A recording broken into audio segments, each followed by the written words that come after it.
October 10, 2014, Malala Yousafzai was awarded the Nobel Peace Prize for her struggle against the suppression of children and for the right of all children to education. At 17 years old, she's the youngest person to ever receive this honor. And with this award, she goes on to join the ranks of peacemakers like Martin Luther King Jr., Mother Teresa, and Nelson Mandela. Today we honor her for her dedication to nonviolence and children's education everywhere. She's been an outspoken advocate despite threats on her life from groups like the Taliban, and she remains committed to changing the world one textbook at a time. Despite the many hardships she's endured, the Nobel Peace Prize remains a testament to her impact on the world. Malala Yousafzai has been a force for global change for several years now, and she isn't even old enough to vote. So please join us today in honoring this truly inspirational young woman whose commitment to nonviolence and education is unparalleled. The average American teenager is counting down the minutes until they get out of chemistry class. In fact, when U.S. teens complain about going to school, they don't realize how it really is a privilege. A privilege because millions of children around the world don't have an opportunity to go to school every day. And in Malala's country, where girls can hardly be educated, she understood this and knows that education is not something to be taken lightly.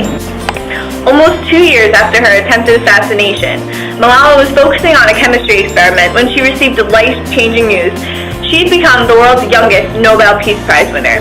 But instead of celebrating, she returned to her chemistry experiment because she understands the importance of education. And when she discusses winning the prize, she does so humbly and continues to advocate for her beliefs. In an interview with Forbes, she said, "It was an honor to receive the prize because I am the youngest, so it also gives hope to many children who are working for education to know that their work is appreciated and that what they're doing matters." For Malala, a lack of education was a reality, something that in America is unimaginable, and yet she's doing everything in her power as a 17-year-old to change this.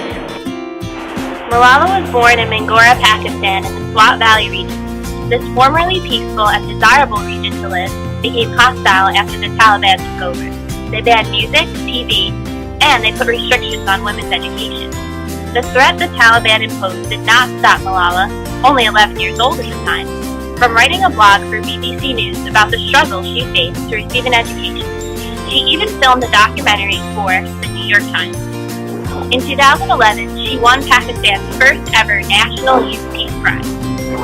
All of this put the spotlight on her, making her a target for the Taliban, who were outraged by her activism. On October 9, 2012, the Taliban decided to shoot her, and a gunman entered her school bus and shot her. It was a miracle that she survived after several weeks in intensive care unit at a hospital in Birmingham, England. It was already previously noted that Malala became the youngest individual to win the Nobel Peace Prize Award.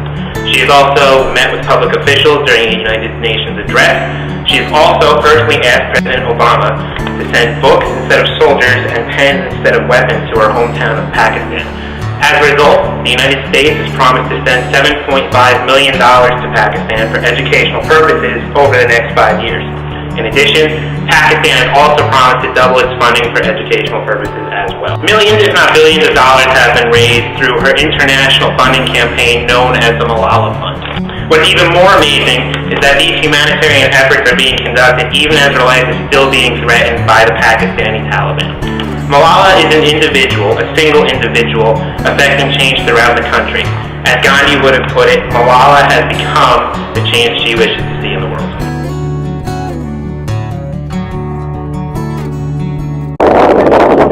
It's easy to focus on the violence that surrounds Malala's rise to fame, but she represents so much more.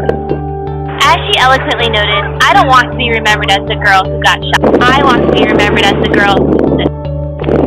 Though she persevered despite an assassin's bullet, she remained a symbol for the immortality of freedom and knowledge. She remains dedicated to nonviolence and education, and she continues to speak out in any way that she can to advance these principles. And while she's humble about her place in the world, Malala Yousafzai remains a beacon of light for young girls all over the world, who now have a role model showing them their voices. Malala Yousafzai has not and will not give up. She once said, "Let us make our futures now, and let us make our dreams tomorrow's reality." This is the spirit of Malala Yousafzai. Let us make our futures now, and let us make our dreams tomorrow's reality. Let us make our futures now. Let us make our dreams tomorrow's reality.